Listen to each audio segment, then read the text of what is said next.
welcome to our Naturehood webinar. We'll give everyone a second just to get settled in. I see the numbers rising. Thank you all so much for joining us this evening. And while we're waiting to get settled in, please feel free to share in the chat where you're tuning in from. We'd love to see where everyone's coming from. How familiar are you with art and artistic expression and how it connects to native plants? Please feel free to drop that into the chat. We're very curious. Nice. All right, we've got a lot of far places. I'm tuning in here from Los Angeles. If any other LA people are here, welcome.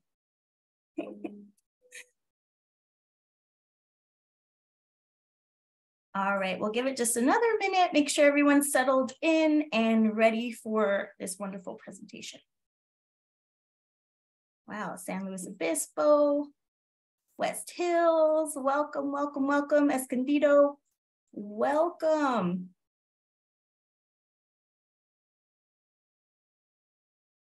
All right, let's get started because we have a lot to share and this is going to be a great presentation. All right, so again, welcome everyone. My name is Jen Aguilar. I'm an education specialist with the California Native Plant Society, and today I'm joined by Anne-Marie Benz, our CNPS Horticulture Programs Manager. So today we have a wonderful webinar planned for you all that focuses on native plants and art. Now, art has long been a powerful medium for connecting to the natural world, from the vibrant hues of wildflowers to the strength and resilience of oaks. Artists have found inspiration in our state's native plant species.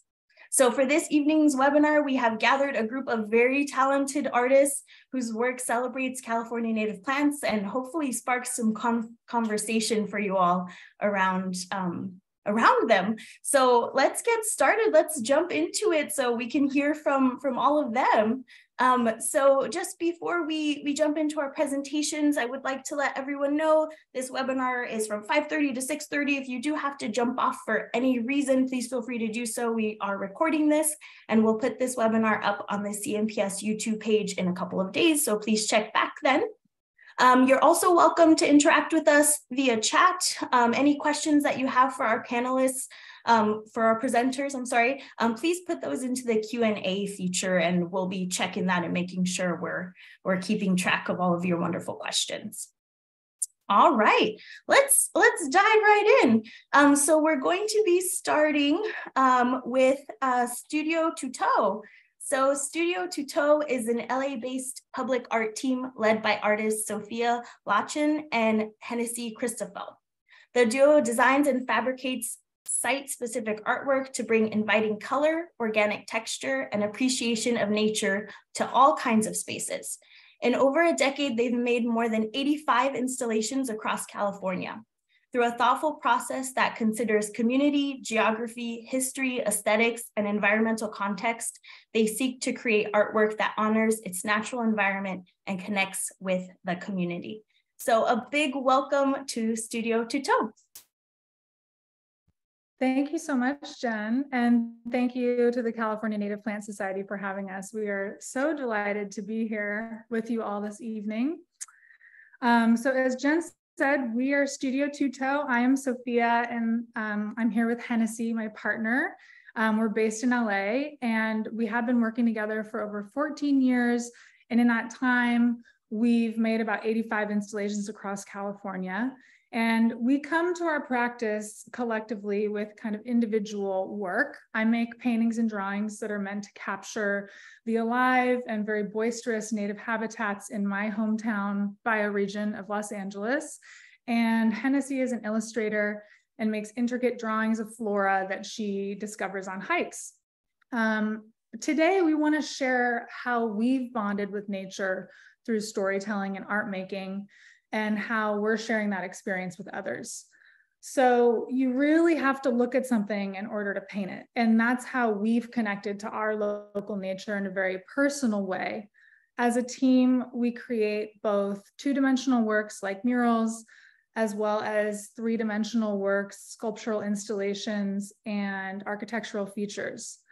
Our deep core belief is that people need and deserve beauty and nature in their daily life. And with our work, we really try to bring both. The forms and tones we create, the pigments we choose, the tools and methods that we use to make our work, we're always considering what will the artwork feel like to be around. And we want to help hard spaces feel soft, inviting, and deeply connected to the natural world. So we want to share a few of our art installations that draw focus on the intricacies of our local nature that surround us, but are often invisible to most people. So starting with a mural installation called Bright Underbelly, this piece transforms the site of the largest farmers market in California, which happened for many years under basically a city block's worth of overhead concrete. And so we came up with this artistic vision for the space. This is as if you're laying down, looking up at the two spans of freeway with the sky separating the two. And we had this idea of using blue sky-colored paint to kind of carve the concrete into branches and leaves of sycamore trees that used to grow on the site. This is a massive space, so we wanted to tell a very macro story, the story of the 4 seasons. We want to help people appreciate the connection between the produce they're buying at the market and the natural systems that produce it, that sustain us. So we spent months mapping out the foliage in our very special custom lounge chair scissor lifts.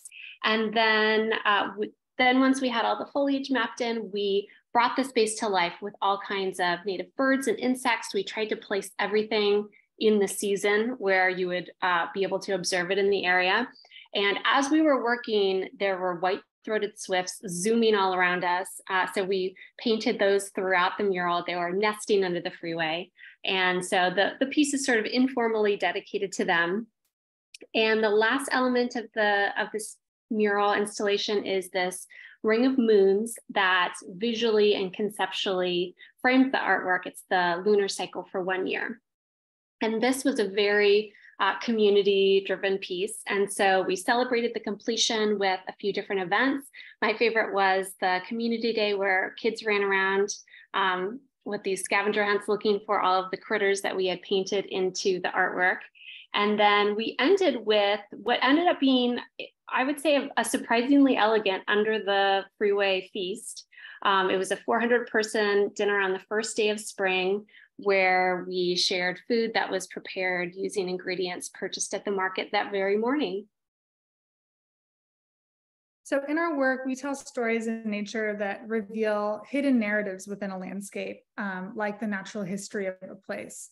So Memory of a Tree is a mural installation that covers both sides of an underpass that creates a welcoming gateway into the town of Yountville, which is in the heart of Napa Valley. So to kind of ground the work, we started by researching the history of the land, which is often our jumping off point. And we created this design in honor of the valley oak that dominated the landscape before all the vineyards were cultivated. Oaks are a species that we really love to honor in our work. We call them grandmother oaks because, as you know, they're one of the most crucial, robust host plants in our California landscape. So we really try to spread that message everywhere we go through our work to prompt the planting and honoring of more oaks. We use a variety of techniques in our work to create very organic, earthy textures, very sheer layers, spattery layers, and glazes. And the deep blue glaze of this piece really adds a lot of luminosity to this underpass, turning a dark concrete tunnel into more of a shady oasis of the native valley oak tree. So we look for stories in the surrounding nature that reflect a space, both the function and the spirit. So the sun and the egret really brings to life the Library Learning Center in Carlsbad, which is a community space, a beloved community space that the staff describes as offering an ecosystem of resources to local families. So the lagoons of Carlsbad they're a very unique and beautiful local feature of the landscape. And we felt that they were a really perfect allegory for this resource-rich, caring environment, because the lagoons themselves offer such a nurturing oasis for a diverse community of creatures. So this artwork is really a peaceful portrait of a lagoon and the many ecosystems that it holds. The painting we did, we wanted to kind of echo the browns in the architectural features with this deep chocolatey brown paint. And then we added lots of little touches, bright, fun touches of color that you see when you look at the artwork up close. And then we also were inspired by the smooth, kind of cream colored stucco that reminded us of old book pages and helped to inspire this inky kind of hand-drawn illustration style that we felt also connected to the library that's within. And what's becoming a common trend for us is if we are hired to do a mural and there is any sort of planters or space for native plants to go in, we will also convince you to swap those out for natives. So coming up next for this space, we're really excited to bring actual native plants to the planters out front of the Library Learning Center. So Seed Spires are an ongoing series for us. They are compressed earthen sculptures embedded with native plant seeds that bloom and erode over time, and eventually they return back to the earth. Right now, much of our urban landscape is covered in pavement and status quo, water-thirsty landscaping, and we want to see our cities filled with native plants and habitat. So Seed Spires are a symbol of that change, and they are also actively offering that change. So we constructed these 6-foot-tall forms, and that's how we erect the seed spires within. And then we remove the form to reveal the earthen sculpture. It begins as this very geometric, precise 6-foot-tall, 8-sided pyramid. And then over time, the seeds kind of burst forth and soften the form, and they bloom and they grow, and they feed our pollinators. Seed spires are a very conspicuous way of sowing seeds intentionally. They're bringing native plants and soil and pollinators all right up to eye level. Here are some seed spires in bloom, and then later when the spires have gone to seed. So they're very much a portrait of the full life cycle, telling the story of life, death, life, the cycle that nature so wisely teaches us all the time. And then, so we have learned so much about native plants and connected with native plants so much through art making. And so we wanted to come up with a way of sharing this experience with others. So we developed an ongoing series called Mural Kits. Mural Kits are an interdisciplinary tool to help students get to know their local nature through the process of painting a mural. For each mural kit, we develop a one-of-a-kind mural design. We create a harmonious color palette. And then we also provide learning resources with information about the species and also the key concepts in the mural. So we recently completed a mural kit at an elementary school in Southern California. Before the participants arrived, we mapped out the mural design to create basically a giant paint by number. And then we welcomed students and also their friends and families and the teachers at the school. So we had about 150 people over the course of the day working together. It was really cool to see the older kids kind of clean up the less skillful work of the younger kids, and watching all ages work together to complete the mural. We were really blown away by how excited everyone was to participate, and it was so rewarding to transform the space as a group over the course of a weekend. So Mural Kits is, like I said, an ongoing series.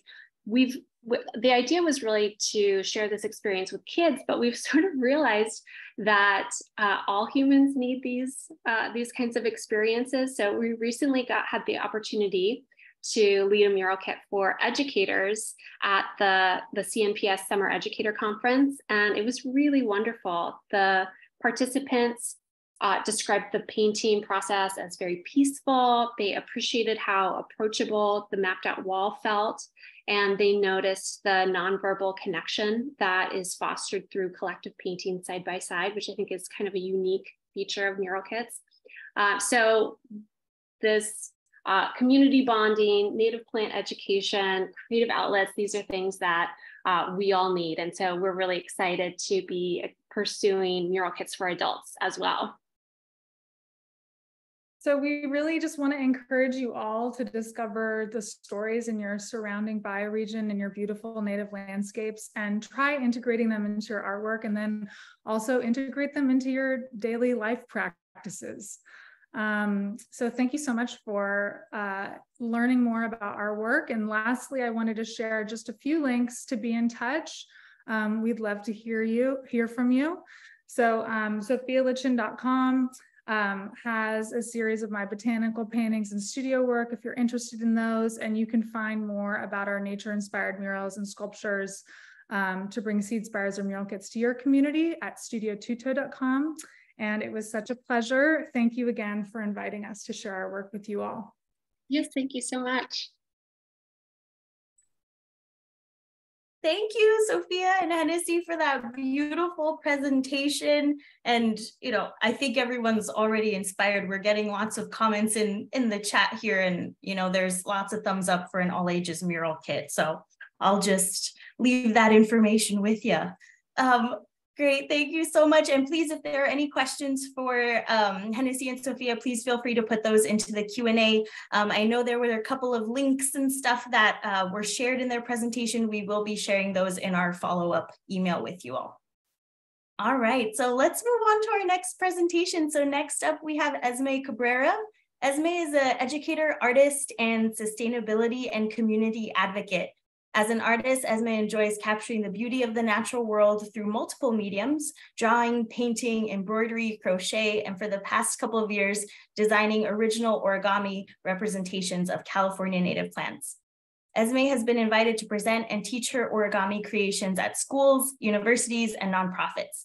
She had her first exhibition of her original origami work this past March at Soul Collective in Sacramento, and has been part of group shows at Evolved SF Art Gallery in San Francisco and the Santa Cruz Museum of Natural History. Welcome, Esme. Please take it away.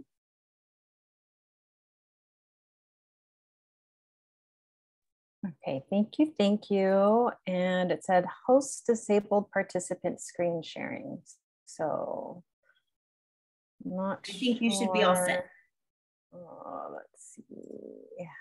One panelist can share at a time, multiple panelists. Let me try now. All right. Sorry, this is going to take me a minute. It took me a minute last time.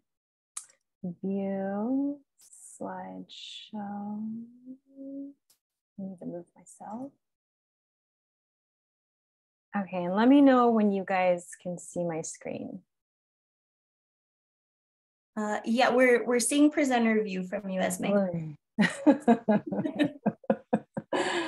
Technology. Okay. Yeah, let me try again.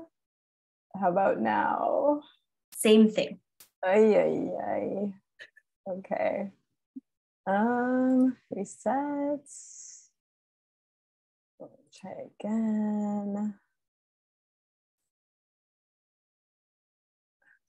Oops. You can probably see me just finagling with my screen here. No worries. It's a lot of pressure. I think folks can relate. I certainly can. Okay. Let me try one more time. And if not, I'll just wing it. All right. How about now? We're seeing presenter view. Okay. Darn. Okay. This worked before. Let me see if I do this. Okay, I think I'm just going to have to share my full screen. Can you see it now? We don't see any sharing anything at all. Okay. If Maya, I don't know, Maya, if you're ready to go, I might have to jump off and jump back in. That sounds good. Yeah. Something is happening here. Okay. Let's go to Maya. That sounds great. Okay. All right. Oh, am I still sharing? You are not. No. Okay. Okay. Perfect. All right. We're flexible. We're going with it. So next up, just kidding, it's not Esme, it's Maya. So Maya Morales is an artist and naturalist who seeks to make connections between the natural world and the communities she resides in. She has made illustrations for zoos, museums, and public park signage, all for the purpose of communicating scientific concepts in an accessible and visual manner. Using watercolor and gouache on paper helps create a simple illustration, conveying a more complicated process. Her work is rooted in the primary belief that nature and science should be accessible to all. Welcome, Maya. Yay, thank you, Jen. And Esme, I totally get it. Even after so many years on Zoom, it still trips me up every once in a while. Anyways, it's so good to see you all here today. I'm so happy to be speaking with you, and thank you, huge thank you to California Native Plant Society for putting on this presentation and just kind of hyping up art in science education and plant education and in botany. So I'm really stoked to talk about it with you all. So I'm going to go ahead and put this up right here. All right. So nature and science illustration with California native plants. I have to say, I started out in this because I wanted to pass my botany class in undergrad. The whole reason that I am here today, doing scientific illustration in different naturalist classes that I teach, different programs that I might be a part of, is because way back when in botany, I was just trying to get through lab, and this was the easiest and most accessible way for me to get through, which was learning by looking at things and paying really, really close attention to those tiny little details. So I'm excited to talk about that journey with you all. A little bit about me. My name is Maya Morales. I use the pronoun she, hers. I currently reside on unceded Tongva land, widely known as Los Angeles, California. And I am a nature illustrator and California naturalist instructor. I've done work with Community Nature Connection, the Natural History Museum of Los Angeles County, Channel Islands National Park, and the Santa Barbara Zoo. And for all of those, I've been in some sort of position of environmental education, environmental educator. So I tend to tie a lot of my artwork in with my environmental education programs. And then where I learned scientific illustration is at Cal Poly Humboldt, used to be Humboldt State, they switched over. And I took one science illustration class at Cal Poly Humboldt, and then I took a summer course at CSU Monterey Bay, and I decided, you know what, this is great. I'm gonna continue with this practice. And so that's kind of where I went from there. Everything else has been self-taught. I have no other artistic background. But the thing that I like about nature illustration and scientific illustration is that a lot of it is drawing what you see, drawing what you're observing, and taking a closer look in at some of those amazing things that you see outside in nature. And so what I want to talk about is how nature illustration connects you to native plants, how it helps you build a relationship with those plants, and how it builds eco-literacy, plant literacy. I had a botany teacher that used to say, like, oh, it's the green blur. When people look out there, everybody just sees this green blur. And I'm sure all of y'all in the botany world have heard that too. So I really enjoy being able to take that time and to teach people how to take that time to sit in and really pay attention to these tiny little details. So some of the work that I've done is featured in different educational institutions. But along with those details, it really is kind of zooming in real close. I work primarily in watercolor and gouache, sometimes pen and ink. So this is kind of an example of this project that I did with the Santa Barbara Zoo based on pollinators and different native plants in California. So looking closer at the details for your drawings helps build plant literacy. And what I mean by plant literacy is trying to learn how to speak to plants, but also communicate with other people about the things that you're seeing. And I think that a real benefit of scientific illustration is that if you go really deep into it, if you sit down and you spend that time to pay attention, maybe that overwhelming feeling that you have with there's so many plants in the world kind of narrows down to that single plant that you're looking at. And one thing that I forgot to mention earlier, but I kind of want to bring in right now is that the idea of sitting down and drawing what you see, drawing plants, that's not new, right? That's not new to humans. Humans have been doing this for as long as we've been on this planet. And I think it's just kind of a time-honored thing for survival, for inspiration, and for the future of other people to come and take a look at.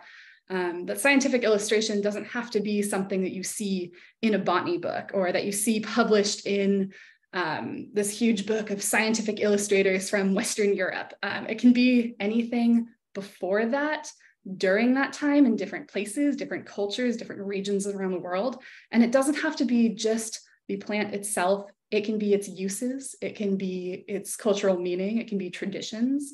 So I want to broaden that definition of scientific illustration and nature illustration into this wider idea. And that's kind of what I build my practice on as I'm trying to build that plant literacy. So some of the things that I've done in terms of environmental education and interpretation are signage. So I've worked with groups at Prairie Creek State Park, and I've worked with groups over at the Santa Barbara Zoo to talk about different aspects. So the Prairie Creek State Park signage is an entire trail focused on sensory feelings and smells and sights and what you can hear. And it's all focused on being able to connect deeper in with that environment. So that's what all of the signs for that entire project involved. And then for the Santa Barbara Zoo, I really worked hard to make sure that signage is including different pollinators and different things that people can grasp onto and see in their day-to-day lives. And with both of these, I helped develop the writing for it as well, all of the copy labels. So just trying to really push environmental education with the scientific illustration as well, trying to make it as accessible as possible for people. So just kind of pointing out right here, the tools that I work with are right here in this small little corner. You can see all those tiny little brushes. I work with a lot of household tools, just random stuff that I find around. There's that salsa jar and a plate.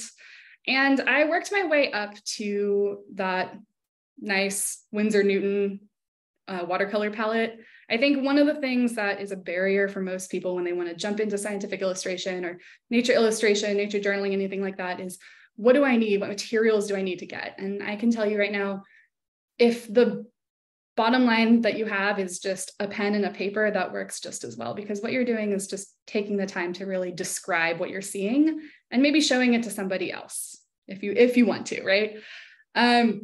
But you don't need to have the fanciest palette. You don't need to have all of the newest brushes. It's just what works for you.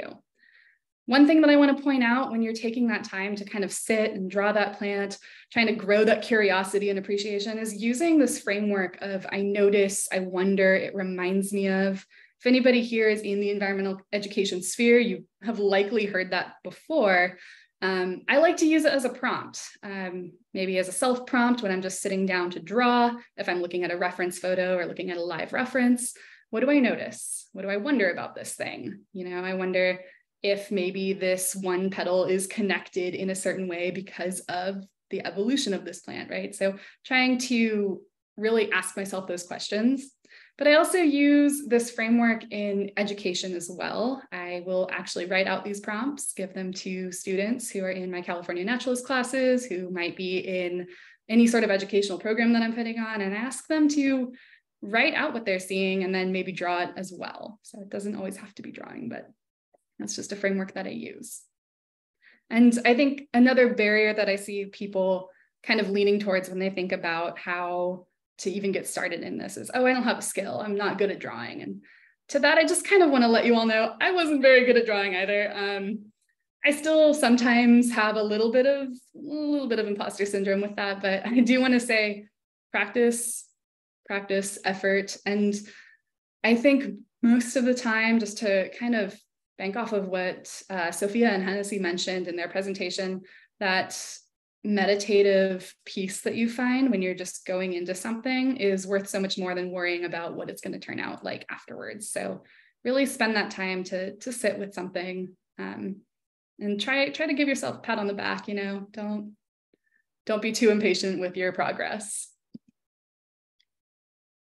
So some other projects that I've worked on kind of using those frameworks and using a framework around people and culture is food. So we rely on a lot of plants for food, right? And that's the whole basis of our entire survival. So I worked on a project with the Santa Barbara Zoo again to talk about food that's grown in California. So I have here avocados, strawberries, lemons, and apricots. And all of these are different foods that we see in grocery stores and supermarkets. And something that I notice is like, this is really accessible for everybody to go and look at. But what about folks who maybe have a different interpretation of plants that can be food? And so another project that I worked on was with just kind of a smaller studio that was advocating for the use of native plants as food. And so I have yucca, I have amaranth right here, opungia, cactus, and chia. So these are all different food groups that people also might use in their cooking, in their eating as well. And so just contrasting these two projects together, I kind of think about where we see plants and how we see plants. And so I just want to kind of put in there that, again, how we define different uses for plants, how we define what's important and what is going to be chosen really is up to us. And so putting that kind of framework in there as well that's just something I like to do. And then the last thing I kind of want to mention is nature journaling. So if you're looking to get started in this, and something that this is how I started, which was just journaling and making those notes in my botany textbooks and lab notebooks. This practice is just something I can do every single day. And I think that it's a really good tool for if you are getting started with any of this, or if you're trying to teach this in a classroom. This is a real accessible way to pull people into it. It can be really easy to bring anyone of all ages into nature journaling. And so that's something that I want to really advocate for in this. And just as kind of a little demo, I did this yesterday. I went out with my California naturalist class, and just to kind of show you what I might do afterwards. So during the class, I'll draw something out just in pencil and paper, and it doesn't have to be good. I can take it home and I can work on it later. And so that's the main point of this practice, is to be able to see something outside when you're hiking, you're out in nature, and to bring it home with you. So building that connection, strengthening that connection with native plants further. And some more just kind of personal stuff. I've been working and recreating in natural spaces, and that's the reason I've started building up this scientific illustration practice, building up this nature journaling practice. And I really just like the way that it builds different skill sets. And so if you need any more excuses to go out and do this, I would say you've got different skill sets you can build up when you're just drawing out in nature and when you're bringing it home with you. And so the final thing I just want to bring out to, or to pull all of you into, is building that time to make a nature journal. If you don't already have this practice, I highly recommend it. I think it's a really great thing to build that deeper connection with plants at home, with your classes, with your classrooms, with your family, your friends. You know, it can be a real great social activity. I've been on walks with different people to go and sit in nature journal. And so I think that would be just a real nice way to kind of bridge scientific illustration with community members, with your whole circle, your sphere of influence. There's a few different resources that I like to use that I always recommend to people. John Muir Laws is a big one. He has this whole handbook that's for free for teachers. So I'd highly recommend looking into that. And then Project Learning Tree. So if you are an environmental educator, there is an entire Project Learning Tree curriculum that you can look into as well. And the final thing that I just kind of want to put out here is, when you're out in nature, when you are spending time in these natural spaces and spending time looking at these different plants, paying close attention to those little details, is the matter of reciprocity and respect. You are out there on the land and just kind of there to observe and to look at and to connect, but, you know, respect that plant. Don't take a cutting with you home, take a picture, draw a picture, but just know that it's kind of, it's on equal sides. You're in communion or in community with nature as much as you are with the people around you. So yeah, that's my quick and short little presentation on scientific illustration. And I really love doing it. I really like to do this as a hobby for fun. I take commissions as well. I have contact information here if anybody is interested in California naturalist classes, nature journaling classes, or any of the work that I do. And then my Instagram there is Maya Sagitna. Sagitna means in the middle in Tagalog. And I'm half Filipino, half white. So I want to just kind of put that in there. That builds a lot of my practice as well, as just understanding those different perspectives of plants from different members of my family. But yeah, thank you all so much for joining in and for listening. And I will stop my show now. Thank you so much, Maya. That was beautiful. There's lots of praise and, for your work, and it was bringing up some beautiful memories for folks. So please take a look at the chat, Maya, when you get a chance, and read through all of the wonderful comments that folks have for you. Esme is up. Let's go to Esme.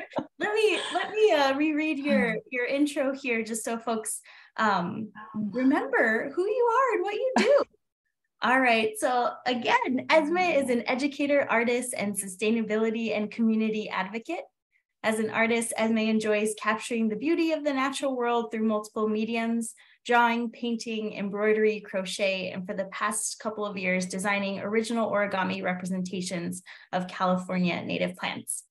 Esme has been invited to present and teach her origami creations at schools, universities, and nonprofits. She had her first exhibition of her original origami work this past March at Soul Collective in Sacramento, and has been a part of group shows at Evolved SF Art Gallery in San Francisco and the Santa Cruz Museum of Natural History. Welcome, Esme. We're so excited.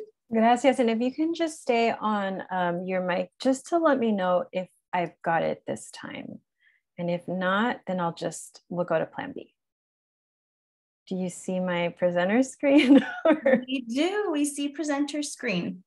Yeah. Okay, let me. Can you click start from beginning instead of presenter screen? Let's see, start from beginning. Are you still seeing my screen now? No. Okay. How about now?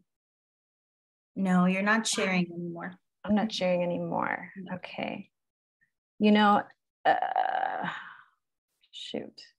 Don't usually have this much trouble with it, but for some reason today it's being really tough.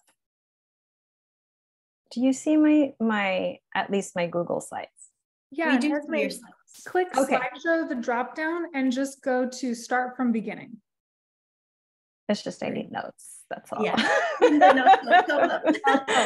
All right. Well, I'm just gonna have to wing it. And you know what? The presenters so far have been so fabulous. I'm just in awe, and I think you guys have said so much of what echoes my own practice. And so I just hope to share really quickly my little journey here with Califloragami, which is a term that Brenda Kyle over at, she used to be at Theater of Pain, helped me coin, which is the title I've given to my California native botanical origami. I am a place-based creative of coastal Mexican ancestry from the ancestral diverse lands of Ohlone peoples, aka the Bay Area, and I'm currently residing in Nishnawbe, Maidu, and Miwok lands, aka Sacramento. When I say place-based, it's because I am also inspired by the ecological communities around me, my favorites being Oak Bay woodlands, coastal scrub, redwood forests, chaparral hills, creeks, the bay, the ocean, and rivers, all things I was lucky enough to experience some as a young person, but mostly as an adult. And I'm also inspired by the diversity found within my own culture and those around me. So origami, the last time you may have done it yourself was maybe in grade school when you folded a traditional origami crane or a balloon or a boat. For me, origami is playful puzzling. It's using a series of folds to achieve desired forms. It has its origins in China, with manuscripts as old as 1797, but the Japanese name stuck, ori meaning folding and kami meaning paper. There are so many, it's a global phenomena, practice, popular all over the world, but Akira Yoshizawa is considered the father of modern origami and is said to have popularized it in the States in 50s, 60s, 70s. And there's other influencers though around the world. Let's see, and now I can't. Okay, but at its essence, origami is for everyone, young and old. I mean, the last time you probably did it was in grade school. It's highly accessible because all you need is some paper, and it can be any kind of paper. It doesn't have to be origami paper. It's biodegradable, so it's a great, I'm constantly needing to do things with my hands, and so it's a great thing for me to fidget with. It increases your observational and spatial reasoning skills, and it helps you see patterns and play with proportions. So I really want to share some of the influences that have informed the techniques that I use now to create models or call on when I design. One of the primary ones, Ruth Asawa, a San Francisco-based artist and public art education activist, whose origami-inspired sculptures you can find all over in different places in San Francisco. Tomoko Fusei is a globally renowned origamist whose books you can find anywhere, and who has a lot of pattern work, a lot of organic shapes that I love. This is one of her designs. Roman Diaz is from Uruguay. He is a veterinarian by trade, and he has also published his own original designs, and you could really feel and see the love and observations and knowledge he has about animals and in his designs.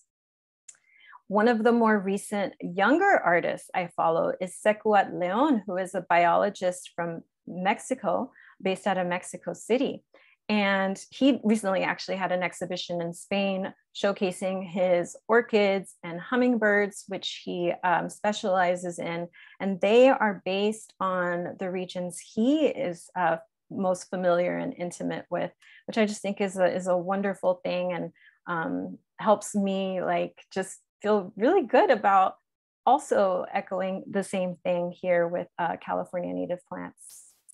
And if you're interested in learning or sharing this with students, Leila Torres has a really good online presence, lots of YouTube tutorials, websites, and she is bilingual in Spanish and just is a very generous teacher online. So coming back to process, generally the challenge in origami is to only fold, no cutting, but origami artists definitely treat the textures of their paper, and paper comes from plants and trees, so really origami and botany go hand in hand. But yeah, we paint our paper, we will line it sometimes with foil, glue some foil on one side so it has more structural quality, and really holds its shape. You can treat your paper with soluble fiber, actually, which helps your paper retain its shape. You can wet fold to give your paper some organic forms, and sometimes you gotta glue. So the way I came to this was actually through the CNPS art challenge that happened back in 2020. The challenge was to make one native plant inspired art piece every day for 2 weeks. And, I challenged myself through some drawings, through some textile work, through some paintings. And this was the first time I also called in some origami to try to represent some California native plants. And math and botany or plants kind of go hand in hand. There's nothing new about that. And I'm not an expert in either geometry or botany or even origami.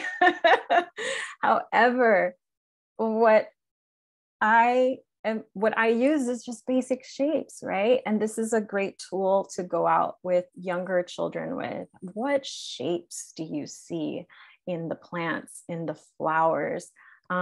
Because at the end of the day, it's actually very simple shapes that we can tease out of these recognizable squares, triangles, and then we can get into slightly more advanced shapes, pentagons, hexagons, hexagons. And I also pay attention to symmetry. These are the things that draw me in from plants. These are some of the things that have cured my plant blindness that Maya referenced, is just really looking closely and looking at structure, looking at the architecture of plants, looking at the patterns they display, which we then start seeing over and over again. And what I love is that you don't need special terminology to special botany plant terminology to make these observations or describe them, right? Like with the soap root, it's wavy and the waves repeat. And if that's what we get from our observations, that's good enough. We don't need technical language, right? I love, now that I've really kind of immersed myself even more in origami, I like to talk about the origami of things. And that is how plants, have to take this, their matter, right? And they have to compact it into small packages starting from seed. And from there, they employ all these types of ways to, fold themselves in that to then bloom, to open, right? And I really love making those observations. So here's some sticky monkey flower. I love how those top petals are kind of like, over the eyes, and then they go peekaboo, right? So fun stuff. Again, you don't need botanical terms. We can just get out on a hike, on a walk in our gardens to look at plants and just say, wow, that flower looks like a little rocket, and it's got 5 little tips, and those tips are kind of round, and then it has these, but they also are kind of like upside down cups. So that's the kind of language I use to describe plants.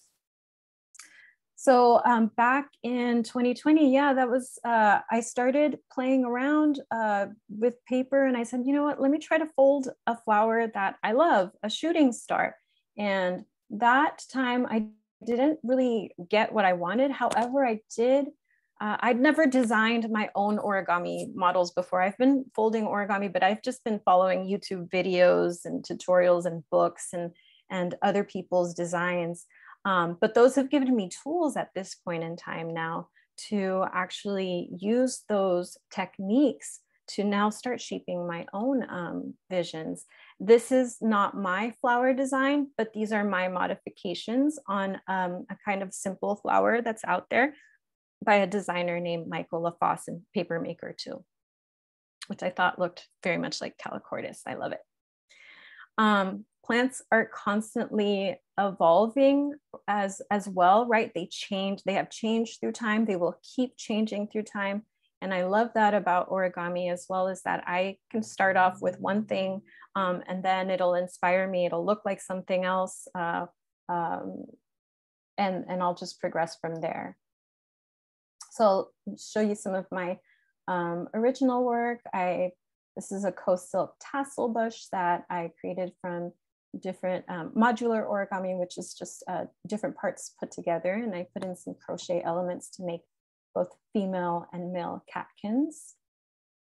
Frying pan poppies are relatively easy to make. If you'd like to give this a try, you can actually find a YouTube tutorial for an origami hydrangea, and this is just a slightly modified version of that. The California poppy, oh, this one grew in my garden. And speaking of, going out for hikes, I volunteer with my local chapter of CNPS, and I'm trying to grow as many California natives in my around me as possible.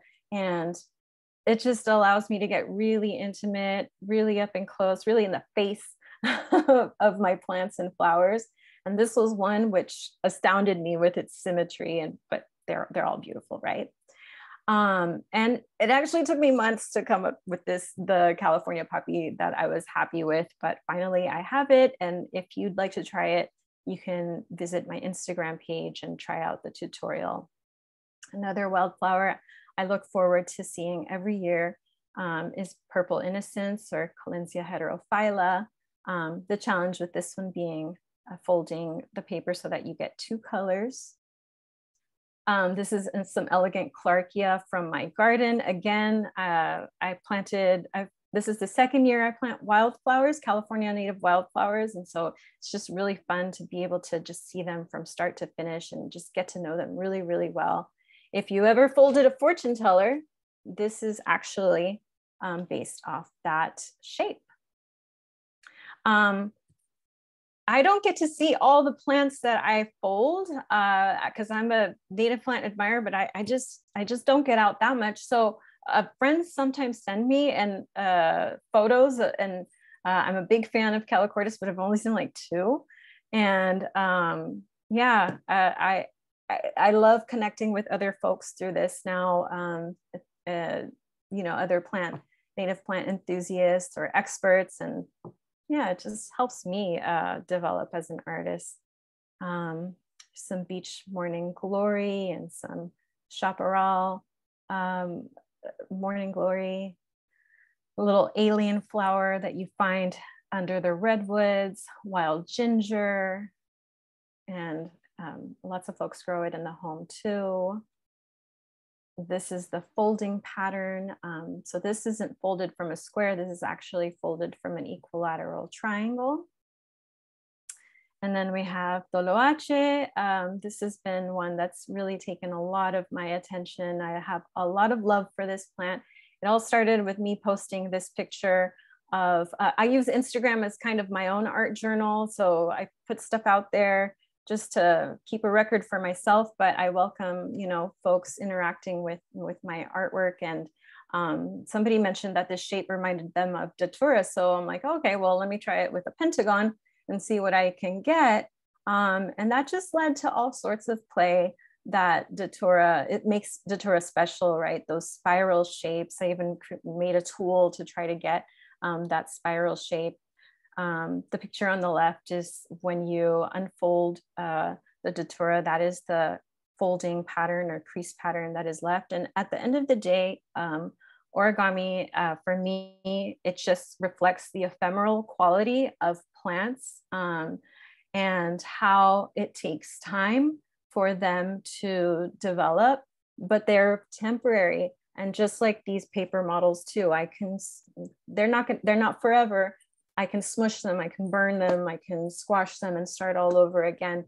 And there's just something really humbling about that, but at the same time special, that you can take something so ephemeral and make beautiful things with it. Yeah, and I'll leave you with my contact information. I post most of my work and just, yeah, on my Instagram. You can follow me at La Mamigami or email me, and I'll be happy to chat with you then. Stop share. Thank you so much, Esme. You did it. It was wonderful. Everyone saw your slides. Technology can be a pain such, you know, so many times. Thank you all again so much for your beautiful presentations. I'd like to transition us into a few questions for you all. So let's do that. We do have one in the Q&A for Hennessy and Sophia. Let me start with this one. Do you have any kits for mini murals? And, you know, let's talk more about that. That's cool. At this time, you know, due to the kind of time and resource and the site specificity of the design, we're really focused more, we're just a 2-person team. We're really focused more on kind of larger spaces with more participants. So at this time, we're not offering mini murals, but we will let you know if that ever changes. And I would just add to that, if you go to our website and that we have a little form to fill out for interest in mural kits. And if you send us a message, we can keep your info on file, because we would love to be able to expand mural kits to different kinds of scenarios, smaller offerings for individuals as well. Perfect. Thank you. Thank you so much. Anne-Marie, let's transition into our questions. But folks, if you do have any questions, please feel free to put them into the Q&A and we can sprinkle those in. So, you know, there's so many wonderful experiences that you all were talking about. So if anyone wants to kind of add in more to any of those personal experiences or encounters with native plants, or just, you know, local biodiversity that really had an impact or that really called you to, like, I have to, you know, express this beauty in this artistic medium. When was that time? What happened? Tell us about it. One thing that I feel like everyone kind of touched on in their presentations to a degree was the idea of plant blindness, or I love the term, the green blur. And I feel like, you know, the profound impact of native plants for me, it's kind of, you know, it goes both ways, but I feel like there have been so many instances where I've been working on a drawing from photos from the internet, and then I go out and I see those things in real life, and over time, that recognition, I feel like I have all of these friends out there in the world, and like slowly but surely, it has completely transformed the way that I see the world around me. So I would call that a profound impact for sure. Absolutely. Sophia, Maya, Esme, anything to add here? Or if not, we can, no pressure, but just want to give you all the opportunity. I would say just learning about the different ways that people really connect with those plants. You know, something might mean something different to me than somebody else from a different community. And I think that's really special. So different examples I have, like Opuntia, the prickly pear cactus, is one that I really loved working on that project, because the entire project was focused on advocating for that as a food in more mainstream dishes. And they, like, my part was such a small part of that project. I did a little field guide with the Opuntia drawings and the amaranth and the chia seeds and whatnot, but it was part of this bigger thing where the artist took us all to this school where there was a bunch of kids who got to try prickly pear cactus. They like cooked it for them and everything, and they had a little parade, a little cactus parade, and it was just a really special moment where I was like, wow, I love that, you know, this can mean so many different things to so many different people. And I think that's very profound as well. Thank you, Maya. Esme. I think for myself, you know, when close to my house in the Bay, I had a park, a small park, Laurelwood Park, that was the place that I would go just take a short walk or take my family, my girls. It was just our park, our space. And yeah, just slowly over time, you know, seeing things come and go, seeing the same plants in the same area, though, and then because you're starting to build a relationship over time with them, yeah, you get closer and closer and closer to them. Like Hennessy was speaking about forming a relationship with them, and there's always something new to discover about them. And of course, there's no two flowers that are alike on the same plant, or even leaves, right? So there's just so much out there to look at and pay attention to. And then of course there's this layer of them being our native plants that have so much of an impact on biodiversity and come with so much cultural history as well, that just helps me it makes me want to just keep diving in deeper all the time. Thank you. There's always something new to discover. You said it best, Esme, always something new to discover. I do have a question that came in. What are the seed spires made out of? Hennessy, Sophia, can you talk to us a little bit more about the seed spires? The seed spires are simply made of earth, simply made of soil. It was really important to us to create a sculpture that looked very human-made at first, but that eventually could return to the earth, leaving a beneficial impact on the surrounding landscape. So it was really important to us to keep that as a very simple, pure sculptural medium of soil. And it took us many, many months of experimenting with moisture and kind of structural packing styles to find a way to make that form structurally sound, but we finally hit upon our recipe. Nice. Thank you both so much for providing that additional information. And then we do have a question specifically for Esme. Esme, do you do presentations? How can folks get you to their spaces?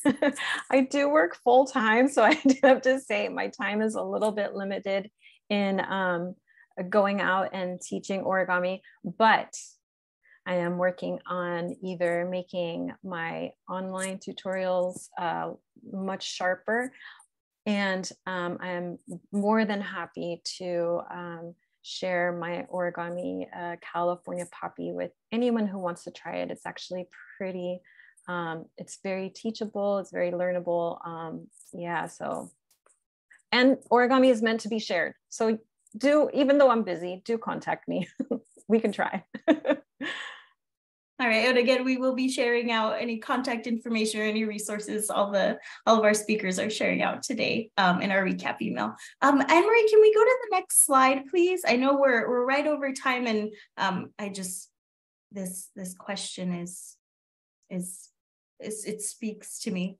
And I'd love to hear how you all approach this, but how do art and science speak to one another? I think a lot of you touched on this. And what role does art have in shaping some of these more science-based things like conservation or botany, or even education that's not, typically just science-based, but, as someone that doesn't have a science background, I love this. So please let us know, how do they speak to each other? I think art can act as a bridge, as an entry point, where it can pull people in an emotional way, in a heart-led way. And I think that when you're talking about issues like conservation, what are we prioritizing collectively as a society? I think people have to feel compelled to change, because we're in a position now where we really do need to change. We really do need to start making more intentional decisions with our landscapes, with how we relate to nature. And I think art can be that bridge to the heart that can inspire people to actually act and change and impact their community. And that's my hope. That's kind of what drives me forward. Thank you, Sophia. Maya, Hennessy, Esme, any last thoughts with this? I think for this, I feel like they go hand in hand, or at least that's what I've found through my process. And I see that in the very manner that you go through both of the processes. Art has a process, science has a process, and you can find the beauty in both. And so when you're looking into art as a pathway into science, you can also flip that and look at science as a pathway into art as well. And I think it's a really beautiful thing. Like, they go hand in hand. And I think most importantly, like, the role that art and science both have in shaping conservation and education is how accessible it is. Is it accessible to people who are able to grasp onto it? And is art going to be the way that gets people into conservation education, or is science going to be that way? And how do you kind of fit it to like a larger group of people outside of your parameter, that's how I look at it. Yeah. They both need each other, right? We need each other. They're both based on observation. They're both based on experimentation. They're both based on an exploration. So they're two sides of the same coin in my eye. Beautiful. Emery, can we switch to that last slide there? I know we're over time. I'm so sorry for keeping you all. But I want to say again, thank you so much to our wonderful presenters for sharing their work and their passion with us. Please, all of you, please take some time to read through the chat here before you hop off. But there's been so much praise and joy and memories coming up because of all that you shared. I do want to mention that we do have another Naturehood webinar coming up next month in August. It'll be August 3rd from 5:30 to 6:30. And this webinar will be focused in on a balanced garden. So a lot of maintenance talk, and you'll learn a lot of different tips and tricks for maintaining a very balanced garden. Again, thank you so much. And thank you all to folks that attended tonight. Please look out for our email with recap language and links to all of our wonderful artists' contact information and websites. So thank you all so much, and have a great evening. Bye, everyone. Thanks, everybody. Thank you. Have a beautiful night.